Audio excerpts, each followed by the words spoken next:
Bueno, y sí, el COVID fue responsable de muchísimas pérdidas. Hay muchas personas que todavía viven esas consecuencias, esas secuelas emocionales, pero imagínense si nosotros lo vivimos y fuimos afectados como adultos, imagínense para los niños. También trajo muchos problemas educativos. Hoy nos acompaña la doctora Wanda Icute, ella es psicóloga clínica, para hablar de este importante tema. ¿Qué tal, licenciada? Hola. ¿Cómo está? Bienvenida. Adelante, por favor. Gracias por su visita. Muchas gracias. Gracias a ustedes por la oportunidad de compartir acerca de este importante tema. Antes de que iniciemos la charla, quisiera aclarar un poquito. Yo soy psicóloga clínica, pero tengo una maestría en psicopedagogía y quisiera ampliar un poquito acerca de qué es la psicopedagogía. La psicopedagogía se centra en estudiar a una persona en situación de aprendizaje. Sí. Entonces, la psicopedagogía la encargada de hacer una evaluación, un diagnóstico e intervenir si se presenta alguna dificultad. Entonces, eso es un poquito de lo que yo realizo en clínica. Licenciada, le decía antes de la entrevista que me encantaría tomarme un cafecito con usted, platicar de tanto relacionado a este tema, a la psicología, a la educación, a los niños. Como mamá le digo, yo estoy súper involucrada en la educación de mis hijos y creo que todos los papás y mamás que nos están viendo también. Vamos a arrancar este día con las secuelas que nos dejó el COVID-19, pero aprovechando su especialidad, vamos a hablar de todo un poquito. Y recuerde que usted también nos puede escribir a nuestro teléfono en cabina 3000-3712. Vamos a nuestra cápsula del día.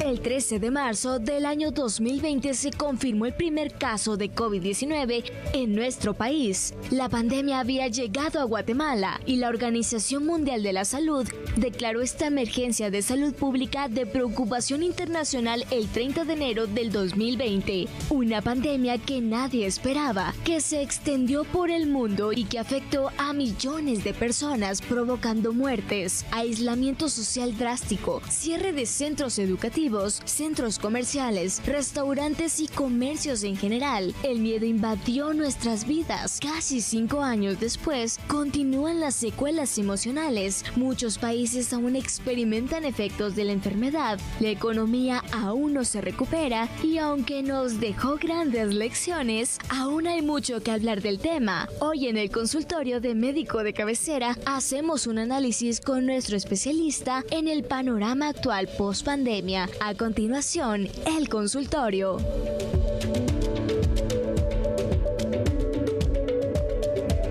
En tus manos está tratar todo tipo de afección en el corazón con procedimientos de vanguardia que te hagan sentir seguro en todo momento. Centro Médico.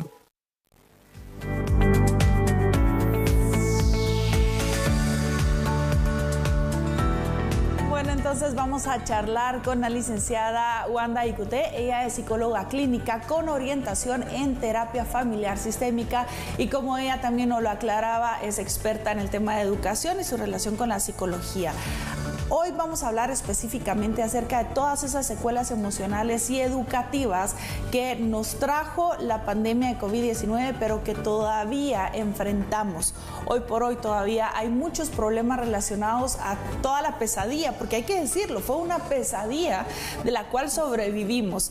Licenciada, me gustaría arrancar esta entrevista preguntándole qué sintió usted ese 13 de marzo del 2020 cuando el presidente se encontraba en un acto público y anunció el primer caso de COVID-19 en nuestro país, que hasta ese momento quizá lo veíamos un tanto alejado de nuestras fronteras, pero ya saber que se encontraba dentro de nuestro país, ¿qué sensación le dio? La verdad que fue impactante. Fue un día, creo que marcó la vida de muchas personas. De todos. El temor era latente. Yo estaba a cargo de 4 hijos, todos en etapa escolar.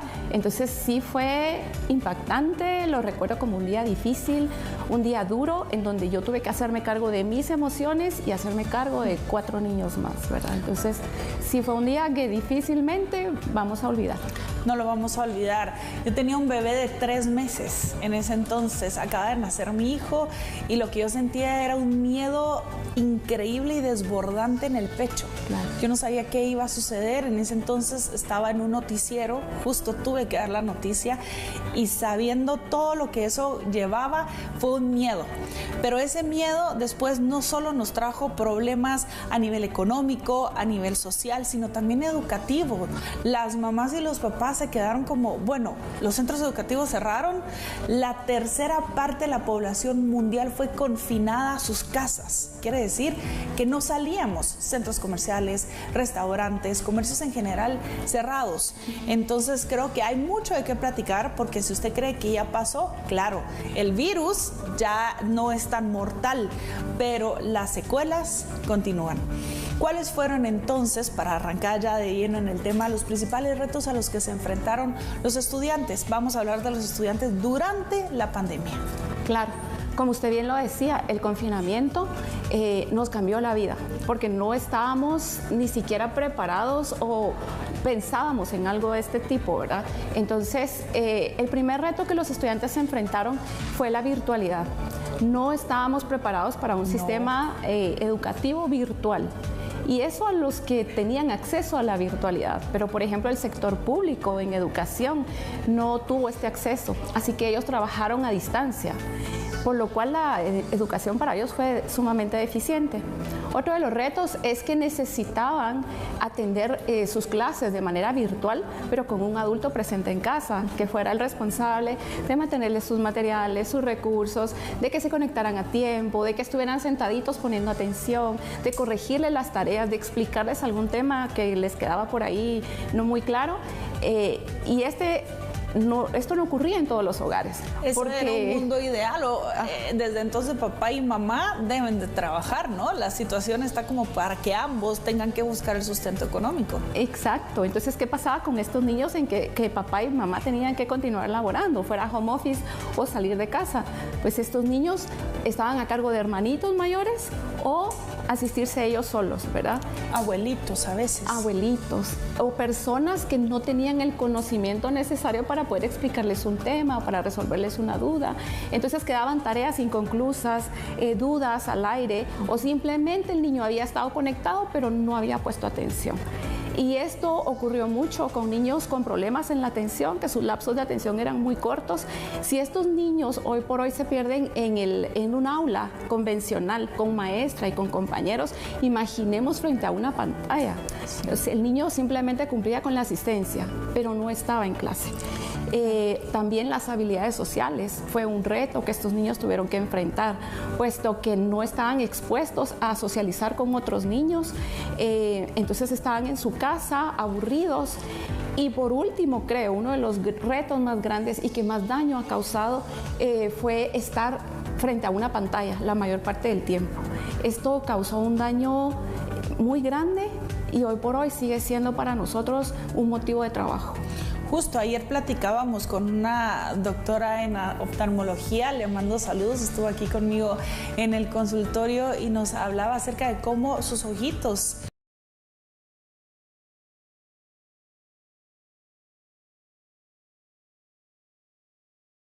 se formaron con enfermedades oculares como la miopía por el uso excesivo de pantallas, pero es que no había de otra. Y en el mejor de los casos, cuando se tenía una pantalla en casa, vimos historias de niños que tenían que subirse a un árbol para poder obtener señal de internet, y eso obviamente nos partió el corazón porque sabíamos la intención que tenían de seguir estudiando y salir adelante, pero era casi imposible. 4 años después, licenciada, después de la pandemia, porque ya la Organización Mundial de la Salud ya la dio por finalizada, pero ¿qué secuelas todavía se observan hasta el día de hoy? Sí. Hoy estamos enfrentando situaciones complicadas y los consultorios se están llenando de estos casos en común. Por ejemplo, La lectura. Tenemos niños con lectura muy deficiente y la lectura representa el 80% de la base del aprendizaje de para un niño en primaria. Wow. Entonces, porque el niño en primaria ya no tiene la oportunidad de experimentar o de aprender mediante el juego como lo hacen en preprimaria, sino que en primaria ya es la base, el 80% lo representa la lectura. Entonces, si tenemos una deficiencia en lectura, tenemos una deficiencia en aprendizaje. Otro de los problemas que están presentando es la caligrafía, puesto que no hubo en casa quien corrigiera trazos o quien estimulara la motricidad fina o quien se ocupara de revisar que los trazos estuvieran bien realizados. Entonces la caligrafía representa otra secuela. También la ortografía. Si hay una lectura deficiente, pues va a haber una ortografía deficiente. Otro de las secuelas que podemos observar son problemas en la lógica y en la matemática. ¿Por qué? Porque estos niños estaban pequeñitos y no fueron expuestos al juego, a relacionarse con otros niños, a tener la oportunidad de aburrirse o de pronto, bueno, un juego pero dirigido, armar rompecabezas, trocitos, tantas cosas que parecieran que son sencillas, pero no, desarrollan mucho la lógica. Entonces, hoy los vemos y están teniendo dificultades para esto. Y también, y no podemos dejar de lado, las habilidades sociales. ¿Por qué? Porque ahora son niños con dificultades para manejar sus emociones, para manejar la frustración, el enojo, la ira. Y entonces estos son los casos que estamos atendiendo hoy por hoy como secuela de lo que fue la pandemia. Licenciada, la rutina de estos niños, y fue un gran sector de la población estudiantil, la rutina era salir de una pantalla para entrar a otra porque no podían salir. Incluso ni siquiera podían salir a las calles a jugar. Entonces, ¿qué había en casa? Otra pantalla para ver caricaturas, para ver juegos, para ver YouTube, para ver lo que quisieran, pero era pantalla tras pantalla. Y muchas veces papás trabajando, porque también es, ¿verdad? Es necesario el llevar ese dinerito y ese sustento a casa. Entonces, prácticamente fueron aislados, fuimos aislados. Y para nosotros como adultos nos afectó. El estrés, me imagino que también formó parte de sus vidas. Y la figura de los padres, que es tan importante verse desmoronada, porque no podíamos fingir que no teníamos miedo, que no estábamos preocupados, que nos asustaba mucho qué es lo que iba a pasar, sobre todo al inicio, porque nadie sabía qué iba a pasar. Imagino que también todo eso emocional, todo ese estrés también les pudo haber afectado. Totalmente. Vimos un incremento en casa debido al confinamiento, ¿verdad? Vimos un incremento de abusos de todo tipo, desde físico, emocional hasta sexual. También hubo un incremento en la violencia intrafamiliar, porque todos estábamos en casa, entonces las relaciones, encima el estrés que vivíamos, ¿verdad? Eso contribuía a que las relaciones se vieran afectadas, entonces hubo un incremento en la violencia intrafamiliar. Y estos niños pues no eran ajenos a eso y no teníamos las herramientas para poder manejar nosotros nuestras emociones. ¿Cómo podíamos ofrecerles herramientas a estos niños, verdad? Sí, era muy complicado. Hablamos en conjunto, durante esta entrevista vamos a hablar en conjunto de lo educativo y lo emocional, porque al final de cuentas va muy de la mano y también ese resultado de lo que hoy estamos viendo en los chicos. ¿Cuál cree usted que fue el sector de la población estudiantil o el sector de niños que fue más afectado con este tema? Sí, definitivamente los estudiantes más jovencitos. Cuando digo estudiantes más jovencitos son preprimaria y primaria. Seguramente. ¿Por qué? Porque pues, nos vimos afectados económicamente. Ya muchas personas se quedaron sin trabajo. Entonces hubo deserción escolar y muchos papás tenían que priorizar o la comida o el estudio. Entonces, como mi hijo está en preprimaria, no importa, que no estudie preprimaria. Pero no había quien lo estimulara adecuadamente en casa. Entonces se perdieron esos años valiosos de una buena estimulación. ¿Para qué? Para estimular la lectura, la escritura, la matemática y los primeros años de la primaria, que eran valiosísimos también, que es donde se adquieren todas esas estrategias para la lectura, para la ortografía, para la caligrafía. Y hoy los vemos que están entre tercero primaria y sexto primaria.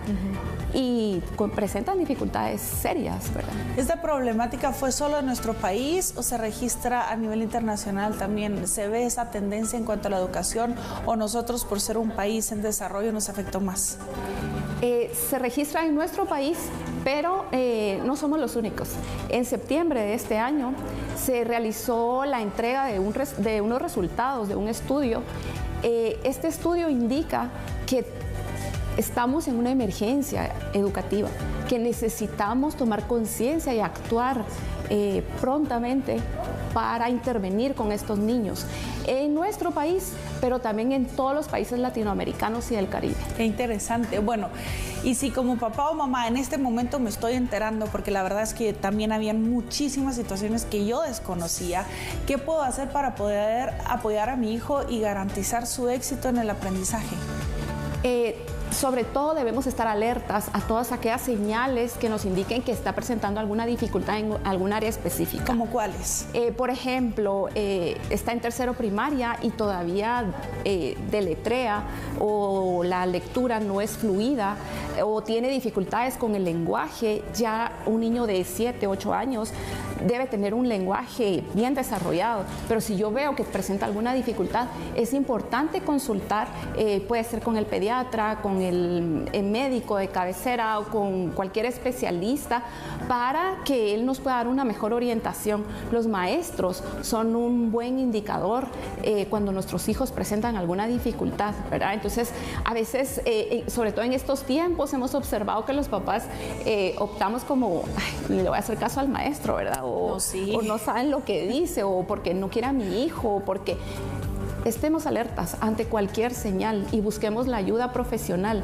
Ahora también tenemos mucho acceso a información por internet que pueda estar relacionada, ¿verdad? Entonces, y muchas veces nosotros como papás dejamos pasar algunas cosas porque pues, son nuestros hijos y es difícil, pero entonces pongamos atención a cualquier opinión objetiva que podamos tener externa. Y lo entiendo como mamá, le digo, cuando de repente la maestra dice, no, es que Ferra no está poniendo atención, obviamente uno no deja de molestarse porque uno adora a sus hijos y toda mamá piensa que sus hijos son perfectos, pero no. Uno tiene que tener esa mente abierta porque al final de cuentas, si uno confía en un profesional, va a ser para el bienestar de su hijo, sí, ¿verdad? Entonces, si nos apoyamos mutuamente, tanto en el centro educativo como en casa, entonces la mejoría en el desarrollo se va a notar. Entonces, cuesta no cerrarnos y no decir, no, es que lo dice porque a mi hijo le cae mal. No, cuesta mucho eso, pero hay que hacerlo por el bien de los pequeños. Hay que pensar sobre todo en ellos y una vez tiene que ser un poquito más humilde y aceptar que hay un profesional y que sabe más que uno en esa área. ¿Qué factores afectaron la salud emocional, licenciada, durante la pandemia y que se está reflejando en la educación, en el actuar de los pequeños? ¿Cuáles son como esas emociones puntuales que afectan o que afectaron? Ok. Por un lado, el estrés. El estrés que vivimos fue impresionante. Y no supimos cómo manejarlo porque no contábamos con las herramientas. No fue por nada más que eso, ¿verdad? Entonces, por un lado, el estrés. ¿Cómo se está reflejando todo esto en nuestros niños e incluso en nosotros como adultos? Tenemos dificultad para el manejo de emociones. Nos desbordamos fácilmente y entonces vemos desde adultos hasta niños que somatan puertas, que rechinan llantas de vehículos, que gritan en lugar de hablar, que no son capaces de sostener una conversación sin alterarse, que lloran fácilmente. Problemas de ansiedad. Problemas de ansiedad, trastornos de ansiedad. Los trastornos de ansiedad se dispararon. Los trastornos también de depresión, los trastornos en el sueño también. Niños que ya no dormían sus horas completas o que necesitaban estar en la pantalla para que por fin les diera sueño o les dé sueño, porque es algo de la actualidad. Y luego se vayan a dormir. Todo esto es a consecuencia de ese estrés y esa ansiedad que manejamos durante la pandemia y que no supimos enfrentar. A todos nos afectó. Totalmente. Creo que no puede haber una persona a la que diga, a mí no me afectó, yo seguí mi vida normal, porque no es cierto. A todos nos afectó emocionalmente, socialmente, económicamente. ¿Cómo le afectó a usted la pandemia específicamente en el caso de sus hijos y cuáles son las secuelas que todavía se mantienen hasta el día de hoy, 4 años después? Imagínese usted. Por favor, háblenos, cuéntenos esos casos a través de nuestro teléfono en cabina 3000-3712. Tenemos una experta en el tema, así que aprovechémosla. Una pausa y regresamos.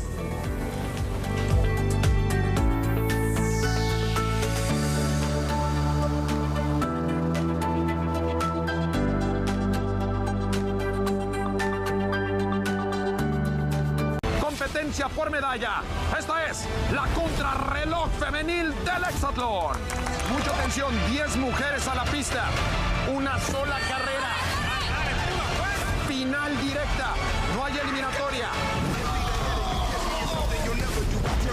Se nota la electricidad.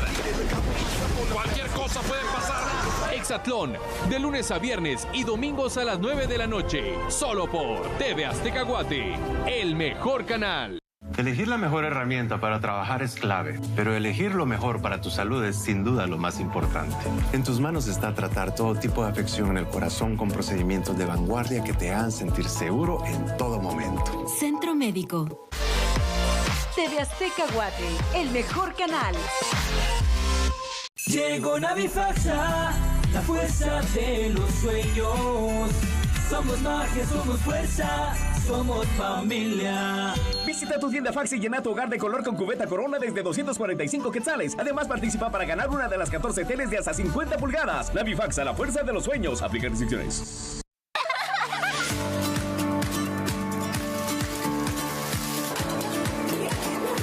Me gusta venir a la escuela porque la comida es rica y me da energía para aprender más y jugar con mis amigos. 3 millones de niños como Rodrigo reciben alimentación escolar gracias a los esfuerzos del gobierno de Guatemala. Porque una buena nutrición es un mejor futuro. De la mano con las familias, Guatemala sale adelante. Estamos a punto de retomar el programa de Médico de Cabecera. Hoy estamos hablando acerca de todas esas secuelas emocionales, educativas, sociales que nos dejó la pandemia. Sí, han pasado 4 años, pero las secuelas se pueden observar hasta el día de hoy. Tenemos a una psicóloga experta en el tema, así que enseguida regresamos y resolvemos sus dudas. Escríbanos.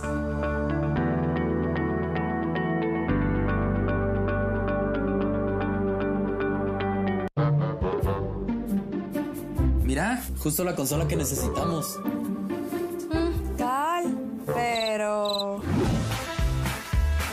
Aprovecha las ofertas del Mega Black en Electra, con un préstamo sin peros de Banco Azteca. Un préstamo sin fiador con tu DPI, fácil y rápido en Electra. Cómpralo con las mejores cuotas. Banco Azteca. Sueñas, decides, logras. Este sábado, en Cine Estelar, la misión es incautar un cargamento. Anoche un contenedor llegó desde Bogotá a Monfe. Por las escuchas, la DEA cree que podría ser su envío de contrabando más importante hasta el momento. Lo que encontraron, un peligroso espía de la CIA. ¿Quién eres? Tengo información en mi cabeza que vale millones de dólares y sé cosas valiosas de todos. Vivo o muerto ya es lo mismo. Agáchense. SWAT bajo asedio. Solo por TV Azteca Guate, el mejor canal. Estás viendo Médico de Cabecera. A continuación, Hechos Meridiano. Más adelante, acércate a Rocío. Solo por TV Azteca Guate, el mejor canal.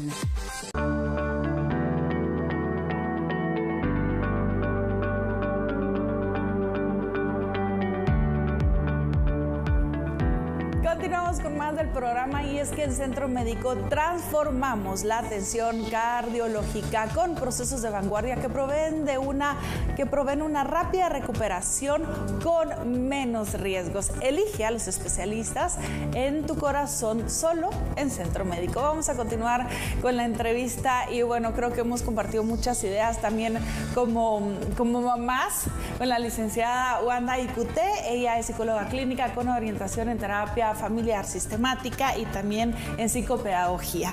Vamos a hablar acerca de esas secuelas que hasta hoy por hoy se ven y le decía, yo tengo un hijo, no me la puedo imaginar, licenciada, con 4 niños en edad estudiantil y creo que le sucedió a muchas mamás que no solo tenían uno, entonces cómo se dividían, cómo también velaban porque todos estuvieran emocionalmente bien, que creo que fue uno de los grandes retos porque la incertidumbre marcó nuestras vidas en esos días. Totalmente. Y sí, suena muy práctico, muy fácil, pero en la vida real es sumamente complicado. Sí. Realmente creo que no hubo quien lo lograra al 100%. No.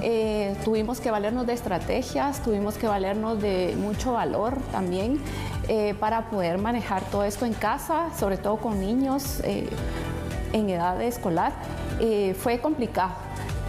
Y creo que hasta la fecha seguimos trabajando las secuelas, nosotros como familia, de lo que nos dejó la pandemia. Sí. Eso es lo importante.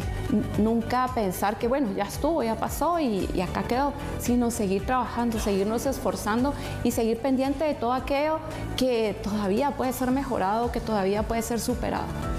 Podría pensarse que los factores que afectaron a la población durante la pandemia han desaparecido, pero no. ¿Por qué continúan en la actualidad? ¿Por qué 4 años después estamos viendo estas secuelas aún?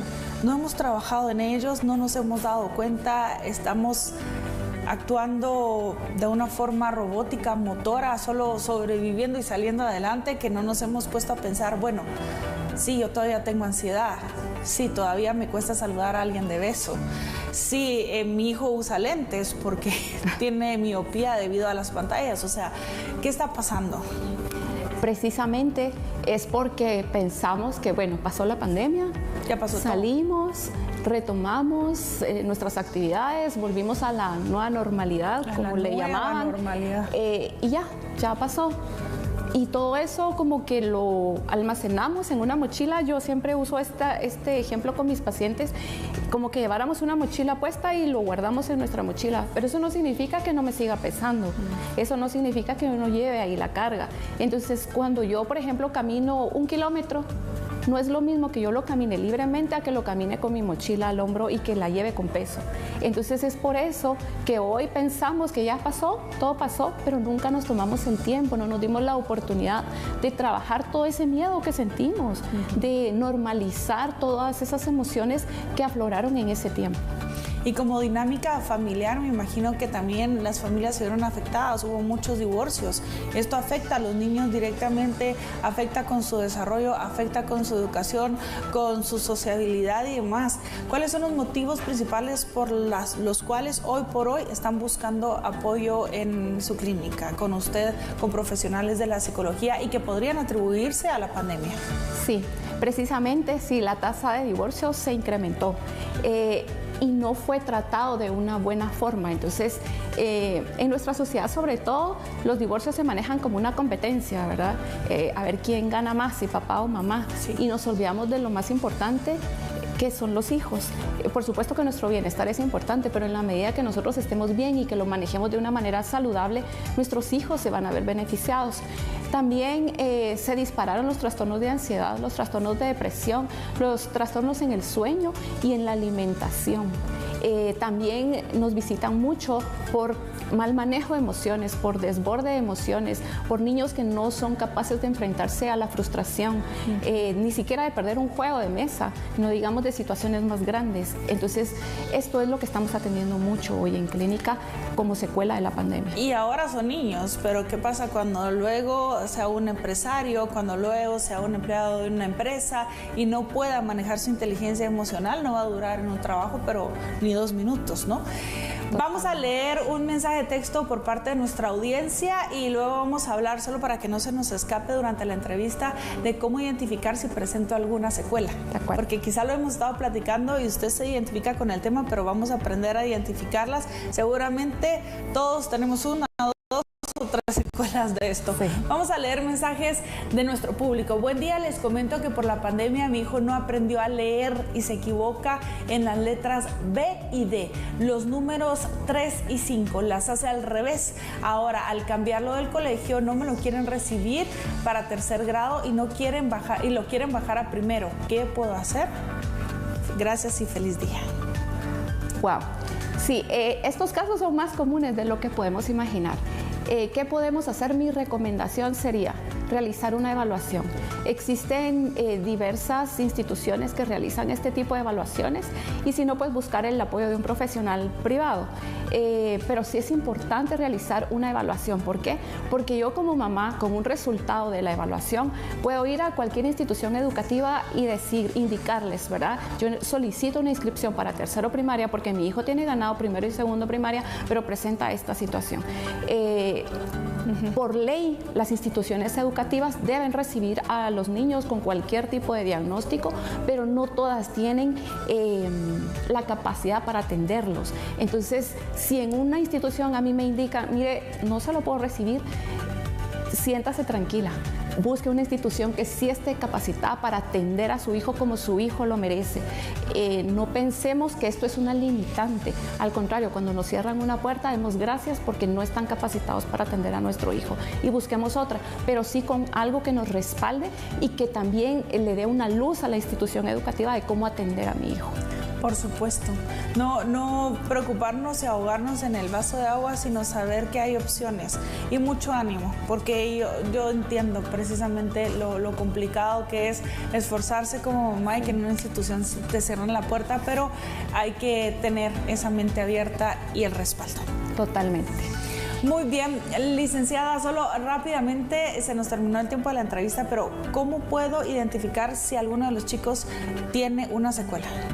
Ok, van a presentar un cambio de ánimo, es decir, niños más irritables, niños con mal manejo de la ira, que estallan en berrinches o en reacciones, niños con problemas, alteraciones en el sueño, en el apetito, también niños que pasan triste la mayor parte del tiempo, que no tienen como un motivo para continuar. He atendido casos de niños con ideas suicidas, entonces hay que prestar atención a todos estos signos porque nos indican claramente que este niño necesita apoyo, que este niño necesita ayuda.